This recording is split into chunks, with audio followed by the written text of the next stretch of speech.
kita lihat hati pikiran kita, kita singkirkan apa yang menjadi beban problem dalam kehidupan kita, sebab kita mau menghadap kepada Allah yang kudus.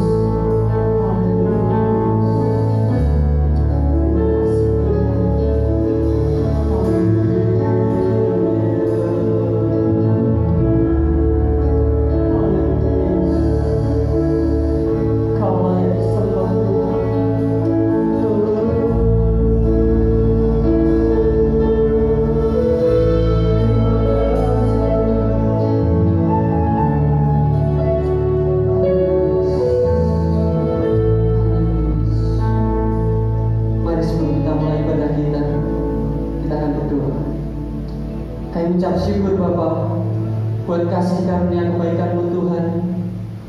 Kami telah tiba di bait-Mu Tuhan. Sebentar kami memuji memuliakan nama-Mu ya Bapa. Sebab Engkau Allah yang layak kami tinggikan, Engkau Allah yang layak kami muliakan Tuhan. Sebab penyertaan-Mu dalam kehidupan kami Tuhan nyata di dalam kehidupan kami Tuhan. Kami siap Tuhan untuk memuji memuliakan nama-Mu. Kami juga menyerahkan anak-anak-Mu Tuhan yang saat dalam perjalanan. Tiba-tiba mereka juga di tempat ini dengan selamat Tuhan. Dan Kau akan menyampaikan firman-Mu Tuhan melalui hamba. Kau akan pakai hamba-Mu Tuhan. Kami siap Tuhan untuk memuliakan nama-Mu Tuhan. Haleluya, kita yang siap kabar. Amin. Mari kita angkat pujian ini sekali lagi. Yesus Juru Selamat.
dan sempurna. Kau layani sembah Hosana bagi Raja-Mu yang duduk di tanah. Aku muliakan dan Tuhan, Kau layani sembah Raja-Mu.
Walaupun di dalam lembah kekelaman, Tuhan Allah kita telah menyertai kita.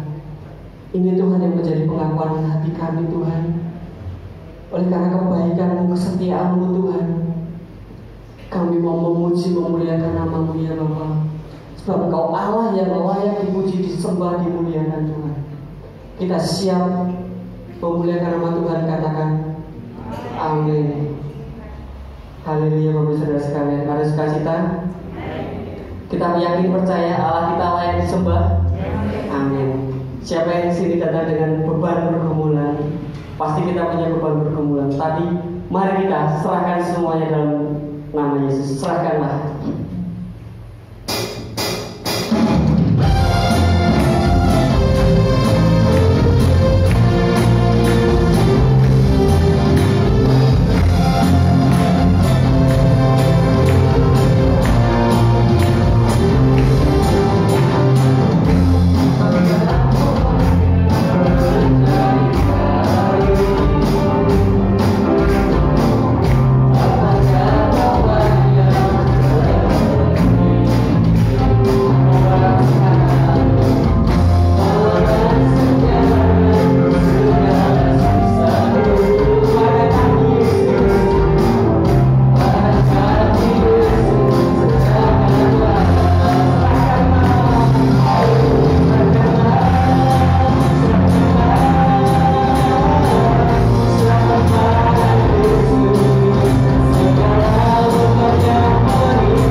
Hanya kita perlu serahkan pada Yesus. Dia akan ganti segala duka kita menjadi sukacita. Amin Bapak Ibu. Haleluya. Mari kita angkat satu pujian lagi. Tiada terukur besar kasih setiamu Tuhan.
Terpujilah nama-Mu Tuhan. Haleluya. Terima kasih Tuhan. Terima kasih. Oh, haleluya. Haleluya. Terima kasih. Terima kasih Tuhan. Terima kasih Yesus pada kesempatan bagi hari ini Tuhan. Yang boleh kembali diingatkan betapa baiknya Engkau Tuhan, betapa ajaibnya Engkau Tuhan. Sungguh luar biasa apa yang telah Engkau kerjakan dalam setiap hidup kami ya Tuhan. Sungguh tidak pernah terukur besar kasih setiamu atas kami Tuhan. Kami bersyukur, kami bangga punya Allah seperti Engkau Tuhan. Dan pagi hari ini Tuhan, kami anak-anak-Mu Tuhan bersama-sama Tuhan mengerti akan apa yang menjadi kehendak-Mu dalam setiap kehidupan kami. Untuk itu Tuhan, berbicaralah pada setiap kami ya Bapak, karena kami perlu Engkau Tuhan. Berbicaralah Tuhan, isi hidup kami Tuhan. Dan kami mau buka hati kami, pikiran kami semuanya hanya untuk menerima sabda firman Tuhan. Karena kami percaya Tuhan, di dalam perkataan-Mu, di dalam firman-Mu akan ada jawaban, akan ada damai sejahtera atau bahkan kemenangan akan kami terima ya Bapak. Siapkan setiap kami, terlebih siapkan hamba-Mu yang akan berbicara Tuhan, sehingga biar apa yang hamba sampaikan semuanya yang berasal dari Engkau ya Bapak. Dalam nama Yesus Tuhan, pimpin hamba-Mu ini Tuhan. Segala kuasa gelap yang akan mengganggu kami, memecah konsentrasi kami Tuhan, kami patahkan kuasa mereka di dalam nama Yesus. Dan kami percaya Tuhan, hanya ada Tuhan saja bersama-sama dengan kami, membimbing dan menuntun kami semua. Kami siap menerima firman-Mu Tuhan, kami siap menerima damai sejahtera-Mu. Terima kasih Tuhan, dalam nama Yesus. Haleluya. Amin. Di nama Tuhan, beri kemuliaan dulu buat Tuhan. Supaya suara saya jelas. Dan sebelumnya saya menyampaikan terima kasih kepada Ibu Gembala yang memberikan waktu dan kesempatan kepada saya kembali belajar mendengarkan kepada firman Tuhan. Dan satu hal yang sulit betul-betul ketika harus mendengarkan kepada firman Tuhan, selalu saya katakan sebelum saya mengawali penyampaian firman Tuhan, satu hal yang sulit untuk bisa menyampaikan firman Tuhan karena saya tidak hanya bisa ngomong, tapi terlebih dahulu saya harus melakukannya karena sia-sia Bapak Ibu. Kalau saya bisa ngomong terus tidak, tapi puji Tuhan karena hikmat Tuhan semuanya bisa terjadi. Tuhan berbaik. Beri kemuliaan buat Tuhan kita sekalian. Luar biasa, saya melihat wajah-wajah yang luar biasa. Ya, walaupun tertutup masker, bisa lihat matanya ada Pak Agus di belakang, Mawar, Bu Ida, Pak Heri, semua Pak Agus. Ya, luar biasa semuanya. Wajah-wajah yang benar-benar rindu, ya, rindu Tuhan berbicara, rindu Tuhan menyampaikan sesuatu dan rindu memuliakan Tuhan. Ya, luar biasa karena kalau kita boleh melihat kurang lebih 1 tahun kebelakang ya, kita semua ada dalam masa-masa sulit, ya, pandemi. Lalu puji Tuhan, semakin berjalannya waktu ke sini kita bersama-sama boleh melihat sudah ke arah lebih baik, betul? Baru merasakannya. Sekarang sudah ada vaksin, pembatasan sudah mulai berkurang, bahkan besok yang mau mudik boleh mudik, gitu dengan lebaran ya. Pasca jangan mudik, pasca kita ibadah dulu di sini, ya. Ya boleh mudik, ada larangan dan sebagainya. Tapi saya teringat ketika awal-awal pandemi ini terjadi, ditetapkan oleh pemerintah pandemi, kemudian wah masing-masing wilayah, daerah, kampung lockdown, sampai bikin portal berlapis 4 gitu kan, tembus tank aja nggak bisa gitu. Wah, ketat sekali, ketakutan, keluar rumah nggak mau, ya beribadah nggak mau, takut gitu kan ke gereja. Padahal himbauannya boleh ke gereja dengan catatan protokol kesehatan 50%, tapi wah takut semua. Ya mulai saya amati saat itu fenomenanya di antara kita anak-anak Tuhan terbagi menjadi 2 kubu. Ya, kubu yang berhikmat dan kubu yang beriman katanya. Yang berhikmat berarti dia menggunakan akal pikirannya, logika. Ini penyakit, kita nggak usah kemana-mana, gereja pun nggak usah, di rumah aja. Yang kubu beriman apa kan? Enggak, ini Tuhan itu yang memampukan kita, sudah kita bahkan dari sebagainya terpecah, terjadi perpecahan, terjadi wah. Bahkan kalau kita amati sesama anak Tuhan pun, hamba Tuhan pun saling serang di medsos ya. Dan akhirnya yang terjadi kita yang anak-anak Tuhan ini ketakutan dan kebingungan, terus aku berbiaya gitu ya.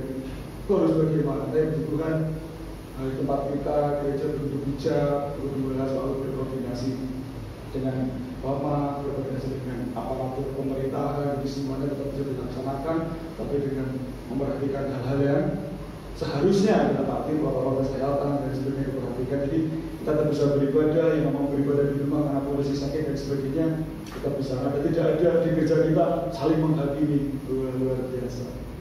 Ya, tapi yang mau saya tangkap ketika awal-awal itu ketakutan, kebingungan luar biasa. Sehingga masing-masing orang bingung untuk mengambil sikap, Bapak Ibu. Betul, ada yang merasa kebingungan ketika awal-awal itu. Wah, habis tersenyum. Masa ketakutan, bingung. Tidak hanya masalah itu, mungkin masalah ekonomi.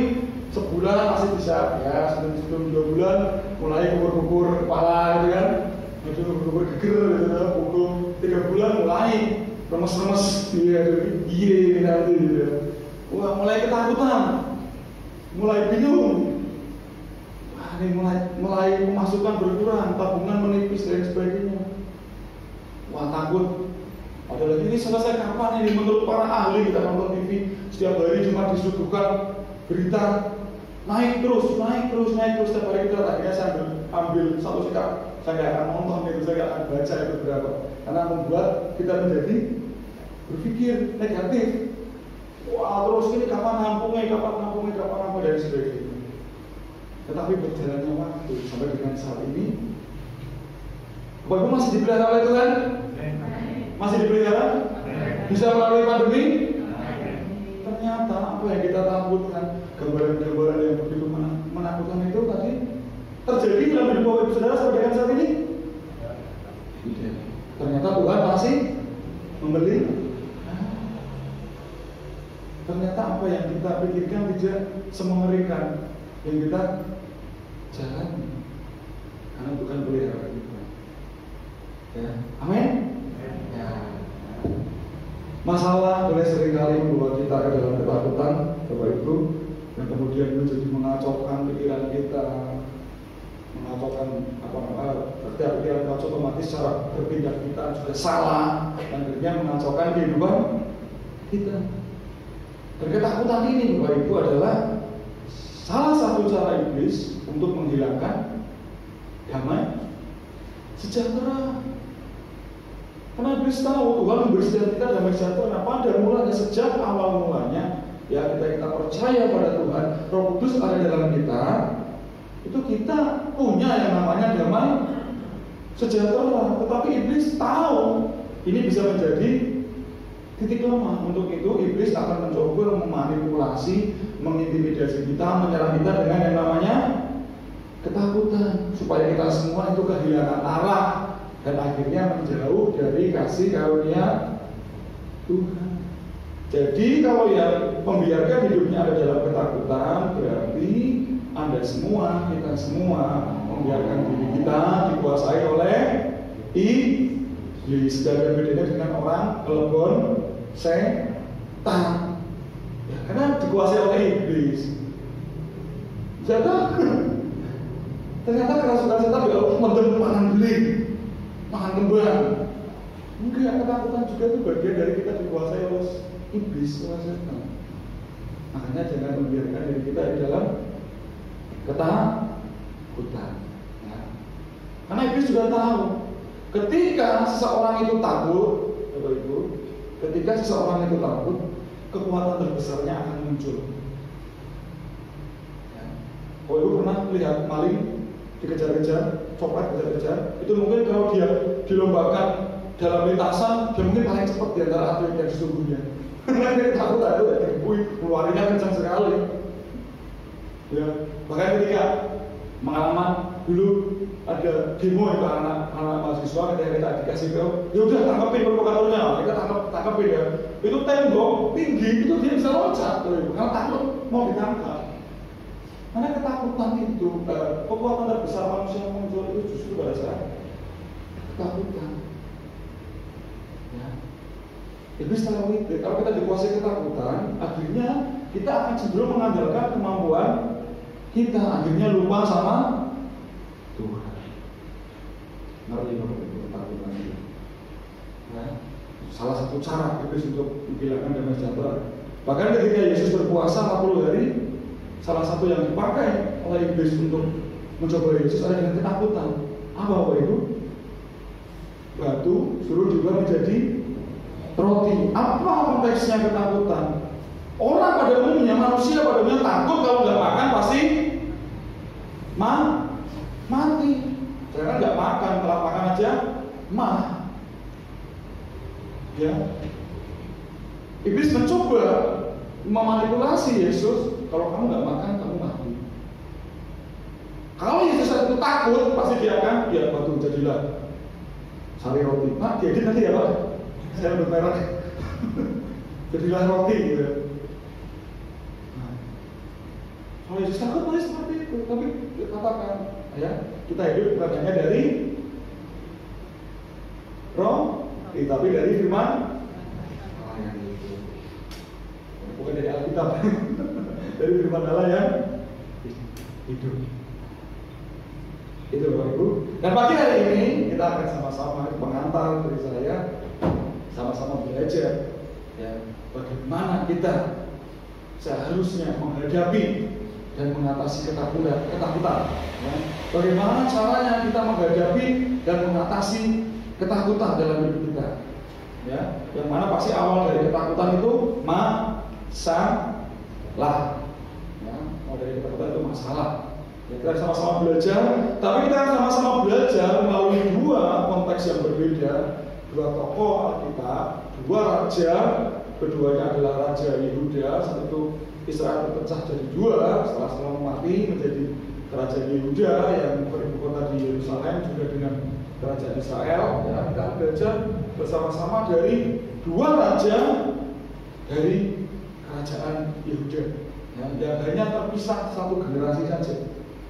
Dua raja ini, ya kita akan sama-sama buka Bapak Ibu di dalam 2 Tawarik 16, 2 Tawarik 16 ayat 1 dan ketiga, dan selanjutnya ayat 7 dan ke-8.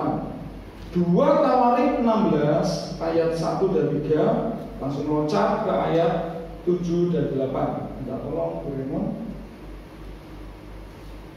Ya, perjanjian lama, judulnya perjanjian Asa dengan Arab. Ada dua raja, yang pertama Raja Asa, yang kedua Raja Yosafat. 2, 3. Pada tahun ke-36 pemerintahan Asa, majulah Baesa, Raja Israel, hendak berperang melawan Yehuda. Ia memperkuat Rama dengan maksud mencegah lalu lintas kepada Asa, Raja Yehuda. Ayat kedua, lalu Asa mengeluarkan emas dan perak dari perbendaharaan rumah Tuhan dan dari perbendaharaan rumah raja dan mengirimnya kepada Ben-Hadad, Raja Aram yang diam di Damsyik dengan pesan, ada perjanjian antara aku dengan engkau, antara ayahku dan ayahmu. Ini kukirim emas dan perak kepadamu. Marilah, batalkanlah perjanjianmu dengan Baesa, Raja Israel, supaya ia undur daripadaku. Ayat ke-7. Pada waktu itu datanglah Hanani, pelihat itu kepada Asa, Raja Yehuda. Katanya kepadanya, karena engkau bersandar kepada Raja Aram dan tidak bersandar kepada Tuhan Allahmu, oleh karena itu terluputlah tentara Raja Aram dari tanganmu. Ayat ke-8. Bukankah tentara orang Ethiopia dan Libya besar jumlahnya, kereta dan orang berkudanya sangat banyak, namun Tuhan telah menyerahkan mereka ke dalam tanganmu karena engkau bersandar kepadanya.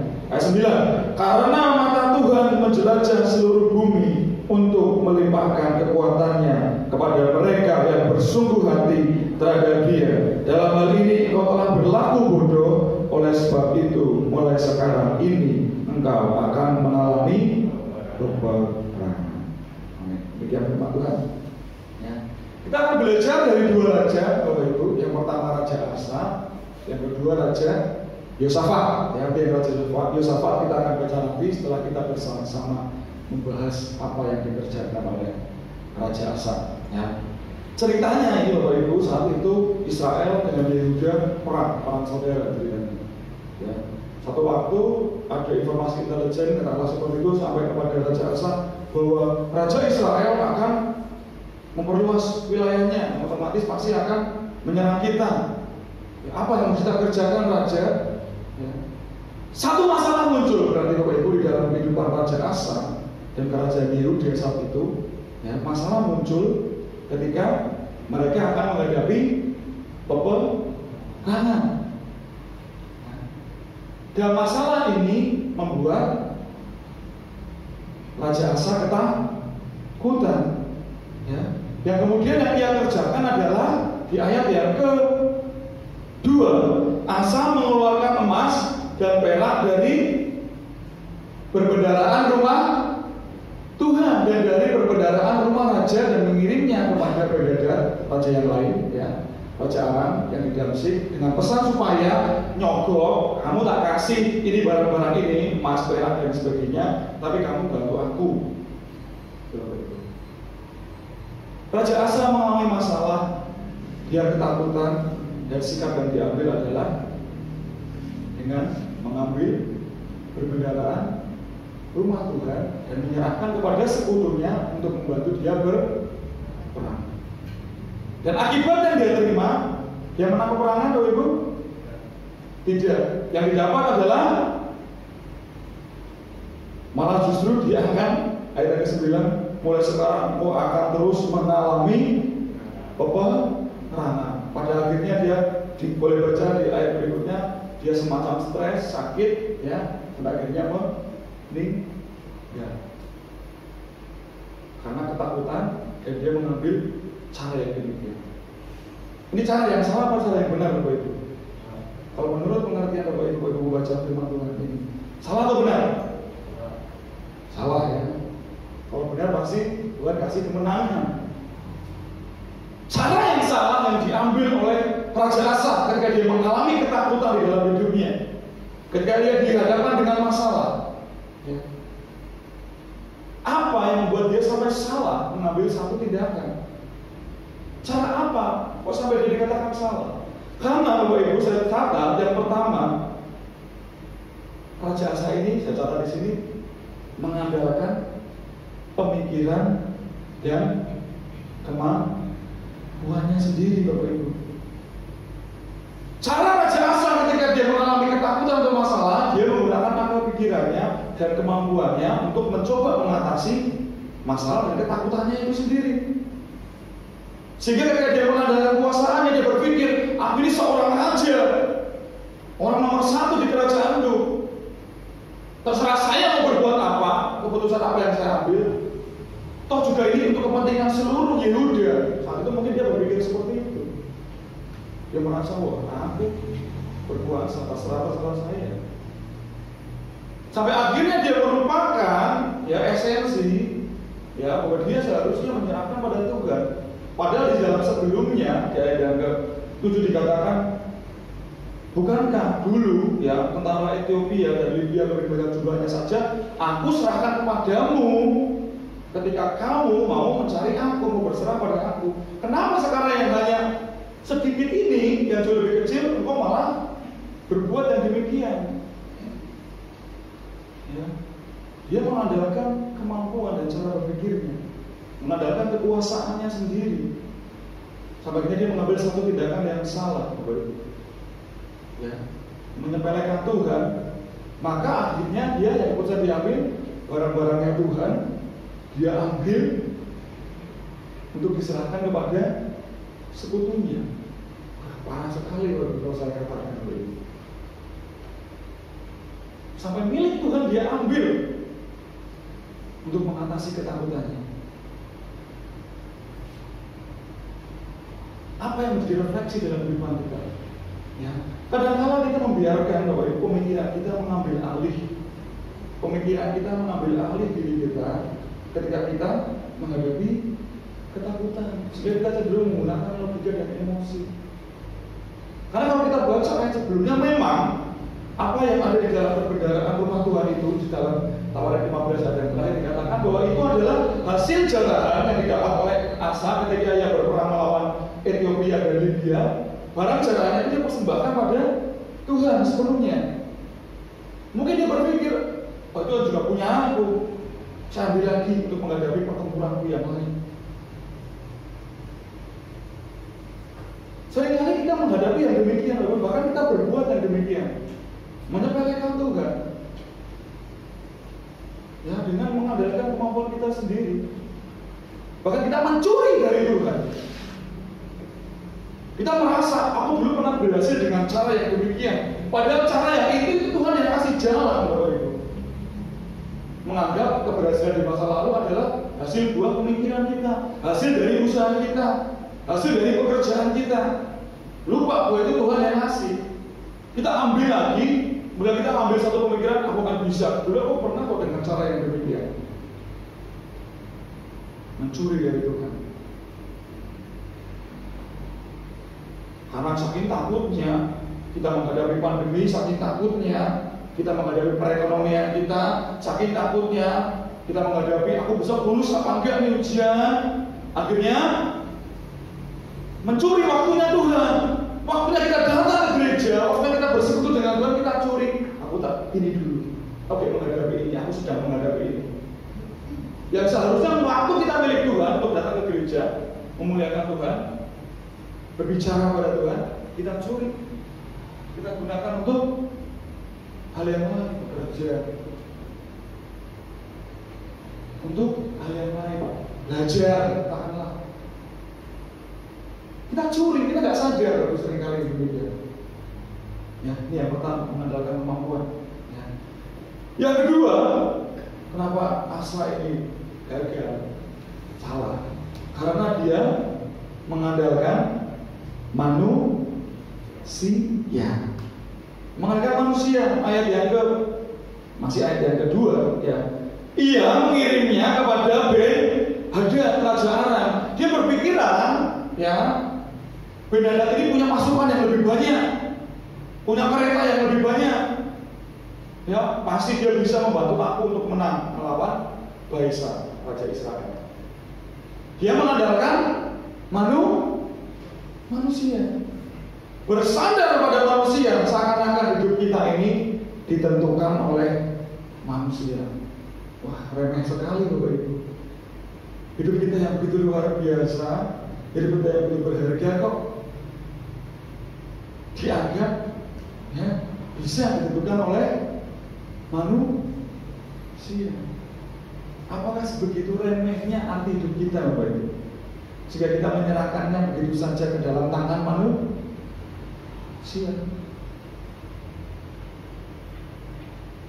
Seringkali kita juga demikian, ya, terutama oleh manusia. Hidup kita bersandar apa kata dokter, hidup kita bersandar apa kata teman, hidup kita bersandar apa kata guru. Kadang-kadang kita berpikir dokter bilang, wah kamu gak lama lagi yang sabar aja ya.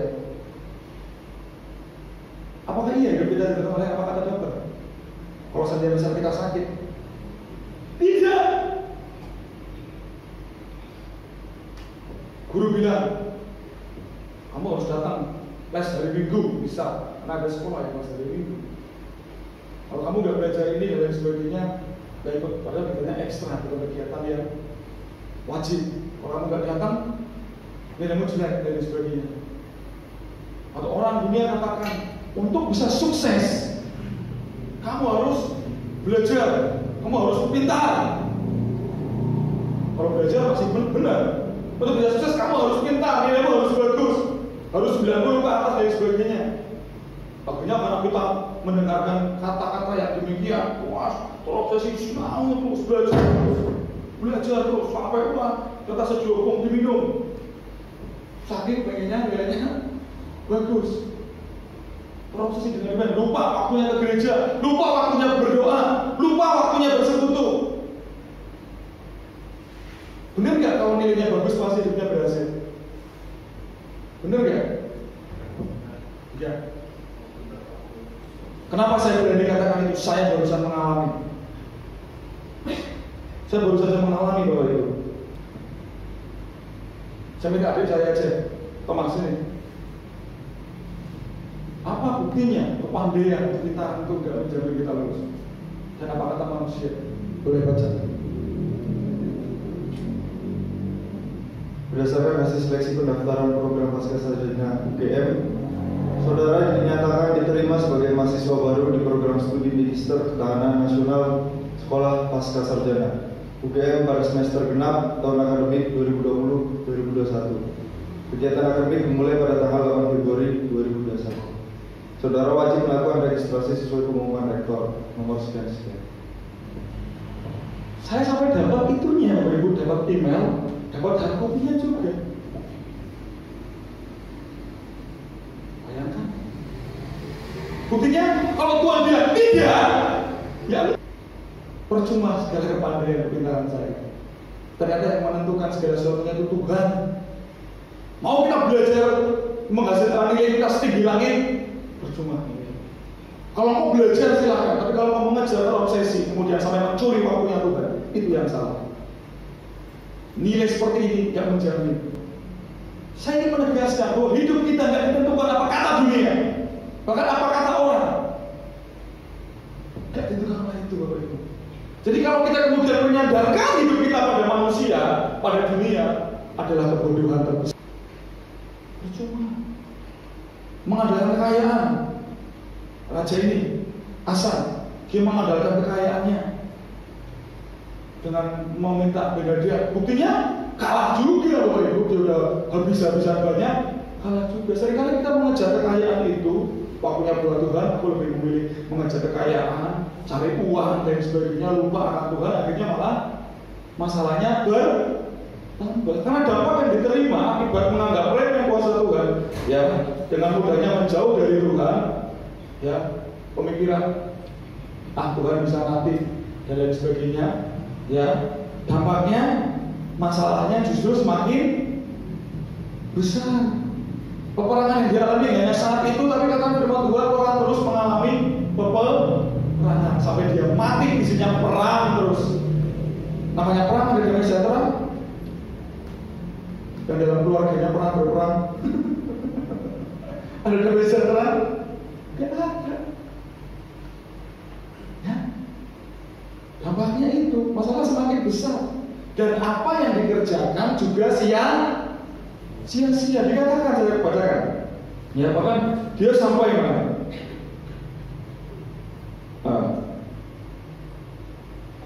Asa mengarahkan segenap orang Yehuda yang harus mengangkat yang harus mengangkat batu dan kayu menggunakan baisa untuk membuat nama ini.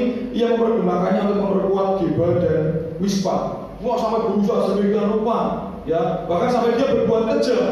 Yang sebelumnya dia raja yang gak kejam, dia berbuat kejam. Ayat yang ke-12, pada tahun ke-39 pemerintahnya Asa menderita sakit dan pada kakinya yang kemudian menjadi semakin parah. Namun dalam kesakitannya itu dia tidak mencari pertolongan Tuhan, tetapi mencari pertolongan ulangi. Ayat yang ke-10. Maka sakit hatilah Asa karena perkataan melihat itu, sehingga ia memasukkannya ke dalam penjara, sebab memang ia sangat marah terhadap dia karena perkara itu. Pada waktu itu Asa menganiaya juga beberapa orang dari rakyat. Wis mumet, Bapak Ibu, itu namanya. Mengerahkan segala cara sampai rakyat harus kerja rudi, ya, porsi kerjanya ditambah karena dia sudah pusing. Dampaknya menjauh dari Tuhan, masalah demi masalah muncul terus bertambah. Hati-hati, Bapak Ibu. Ini yang pertama, kita belajar dari Raja Asa, kesalahan yang dia kerjakan. Sekarang kita akan melihat cara yang benar, apa yang dikerjakan oleh Raja Yosafat. Kita buka lagi 2 Tawarik ayat yang ke-20. Pasal yang ke-20 ayat yang pertama sampai dengan ayat yang ke-4. 2 Tawarik 20 ayat yang pertama sampai dengan ayat yang ke-4. Ya. Sudah ada di depan. Kita baca bersama-sama, Bapak Ibu. Hitungan ketiga, 2 Tawarik 20 ayat yang pertama sampai dengan ayat yang ke-4. 2, 3. Setelah itu Bani Moab dan Bani Ammon datang berperang melawan Yosafat bersama-sama sepasukan orang Meuni. Datanglah orang memberitahukan Yosafat, suatu laskar yang besar datang dari seberang laut Asin, dari Edom menyerang tuanku. Sekarang mereka di Hazeson Tamar, yakni En-Gedi. Ayat yang ketiga, Yosafat menjadi takut, lalu mengambil keputusan untuk mencari Tuhan. Ia menyerukan kepada seluruh Yehuda supaya berpuasa, dan Yehuda berkumpul untuk meminta pertolongan daripada Tuhan. Mereka datang dari semua kota di Yehuda untuk mencari Tuhan. Ayat yang ke-9. Ayat yang ke-9. 2, 3. Bila sesuatu malapetaka menimpa kami, yakni pedang, penghukuman, penyakit sampar, atau kelaparan, kami akan berdiri di muka rumah ini di hadapanmu, karena namamu tinggal di dalam rumah ini, dan kami akan berseru kepadamu di dalam kesesakan kami sampai engkau mendengar dan menyelamatkan kami. Hasilnya ayat ke-15 sampai ayat ke-17. 2, 3. Dan berseru, camkanlah hai seluruh Yehuda dan penduduk Yerusalem dan tuanku Raja Yosafat, beginilah firman Tuhan kepadamu, janganlah kamu takut dan terkejut karena laskar yang besar ini, sebab bukan kamu yang akan berperang, melainkan Allah. Besok haruslah kamu turun menyerang mereka. Mereka akan mendaki pendakian Sis, dan kamu akan mendapati mereka di ujung lembah, di muka padang gurun Yeruel. Dalam peperangan ini tidak usah kamu bertempur. Hai Yehuda dan Yerusalem, tinggallah berdiri di tempatmu dan lihatlah bagaimana Tuhan memberikan kemenangan kepadamu. Janganlah kamu takut dan terkejut. Majulah besok menghadapi mereka. Tuhan akan menyertai kamu. Dua hal yang berbeda yang dialami oleh dua raja yang berbeda. Ya, ketika mereka sama-sama menghadapi ketakutan. Ya. Apa yang dikerjakan oleh Yosafat dalam menghadapi ketakutan sehingga ia berhasil, bahkan Tuhan berkenan kepadanya. Ya. Yang dilakukan oleh Yosafat sehingga ia dikatakan berhasil menghadapi ketakutan, bukan ia menang, adalah dengan hanya satu, mencari Tuhan. Mencari Tuhan adalah yang dikerjakan oleh Yosafat ketika ia menghadapi ketakutan dalam hidupnya. Ya. Mengapa ia kok sampai ketika dalam situasi ketakutan, dalam jumlah laskar yang besar, ya, datang akan menyerang kita? Ketika anak buahnya datang, ya, raja ada pasukan yang begitu besar, banyak jumlahnya akan menyerang kita. Kenapa Yosafat bisa mengambil satu tindakan dengan segera? Dia tidak pikir-pikir, langsung saja dia bilang mencari Tuhan. Kenapa dia bisa langsung merespon yang begitu? Karena Yosafat berpikir dan yakin bahwa Tuhan pasti ada, dan Tuhan pasti hadir, dan Tuhan punya kuasa, dan Tuhan mau menolong. Kenapa dia berpikir demikian? Ayat yang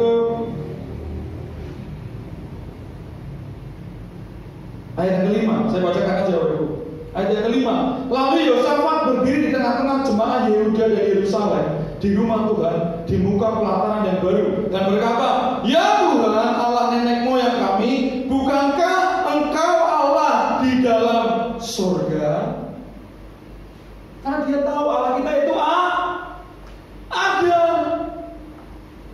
Selanjutnya, bukankah Engkau memerintah atas segenap kerajaan, bangsa, kuasa dan keperkasaan ada di dalam tanganmu, sehingga tidak ada orang yang dapat bertahan melawan Engkau?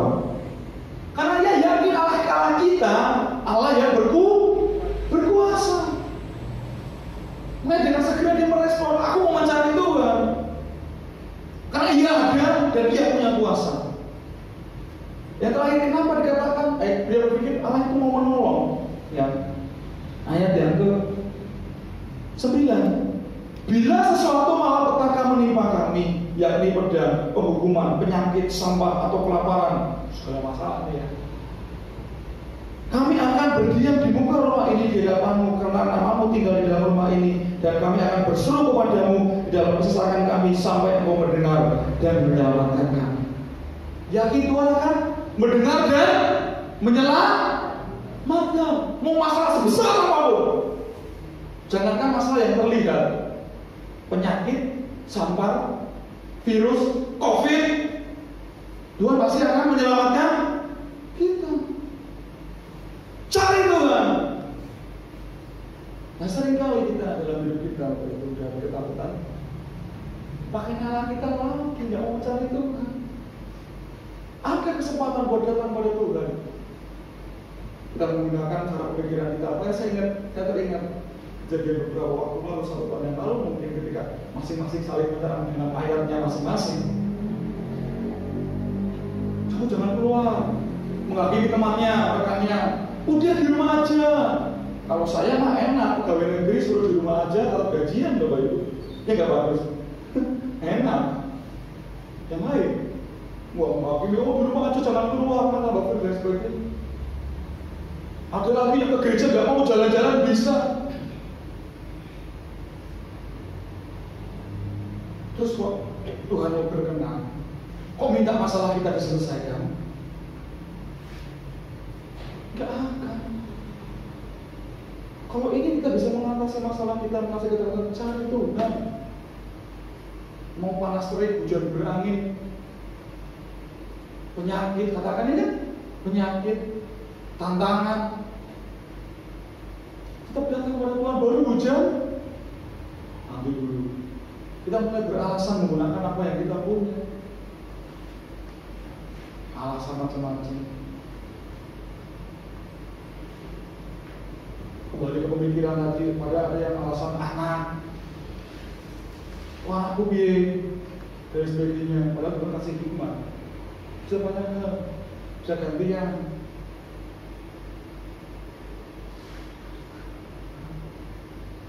Kalau kita alasan anak, saya katakan, kalau kita kemudian alasan anak, Abraham yang saat itu dari diri Abraham, satu-satunya baru dikasih gaji menunggu lama, yang katanya keturunanmu akan banyak. Pikirannya aku hanya berasal dari dia. Tuhan minta besok pagi kamu berangkat naik ke gunung, ya kamu sebagai anakmu, nah dia aja.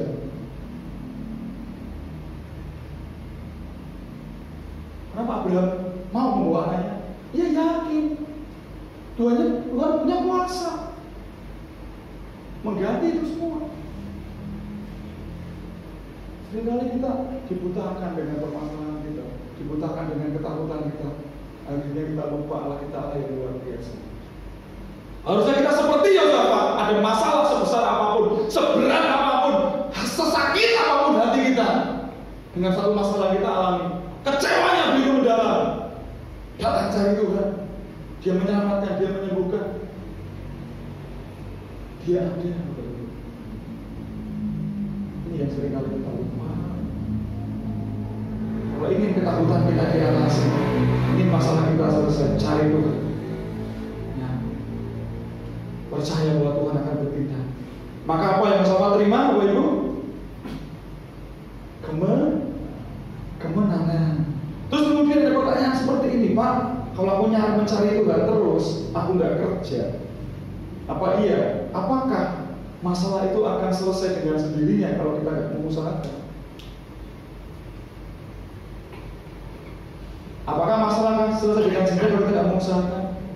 Tetap kita berusaha, tapi ketika kita berusaha oleh karena jalan yang dari Tuhan, oleh karena kita telah mendahulukan dan mencari Tuhan, bahkan Tuhan pun nggak menyuruh kamu tetap di rumah aja, duduk manis, ya minum kopi, teh, gorengan, nanti aku akan menyerang mereka sendiri. Yang dikerjakan apa? Itu kan udah usaha.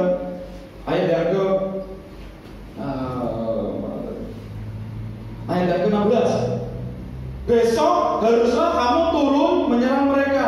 Mereka akan mendaki pendakian Sis dan kamu akan mendapati mereka di ujung lembah, di muka padang gurun Yeruel. Tetap ada usaha kita kerjakan. Besok kamu turun menyerang mereka. Tetapi kita kerjakannya dengan enak, karena Tuhan yang berperan, Tuhan yang bekerja buat kita. Ya, Tuhan ada bekerja buat kita, Bapak Ibu. Makanya saya bilang katakan anak-anak muda, hebat kalau mau belajar ya rajin, tapi ketika waktunya buat Tuhan ya buat Tuhan. Wah, enak jalannya. Sama kita waktunya bekerja, mencari nafkah untuk keluarga yang bekerja, waktunya buat Tuhan ya kasih buat Tuhan, enak jalan kita, Bapak Ibu.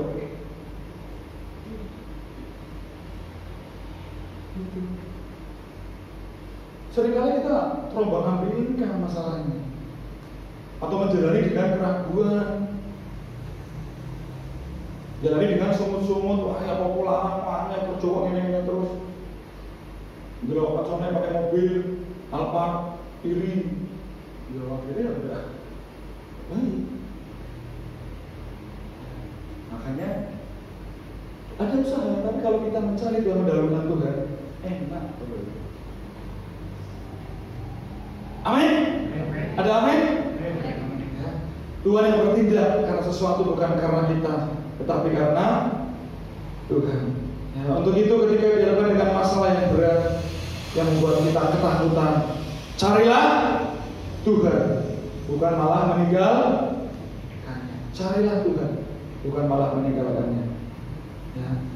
Kunci utama mengatasi ketakutan adalah dengan cari dan datang pada Tuhan, karena ada jalan keluar, ada damai sejahtera, dan ada kemenangan. Carilah Tuhan, dan ketakutanmu akan hilang, dan kau akan mendapatkan kemenangan. Beri kemuliaan buat Tuhan.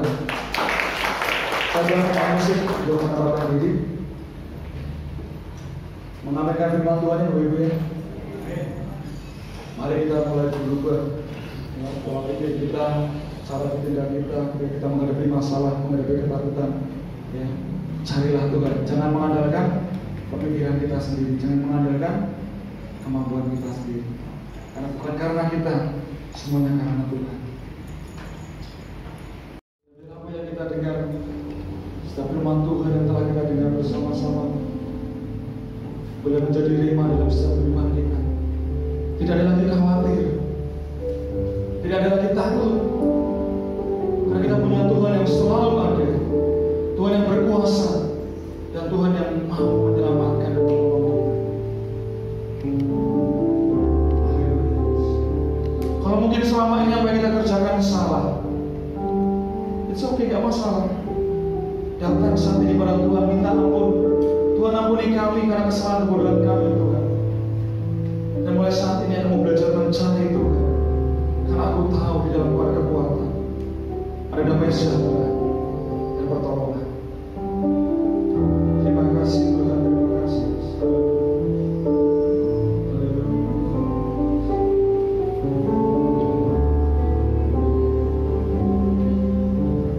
Tuhan kami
ada dalam rumah Tuhan pada pagi hari ini.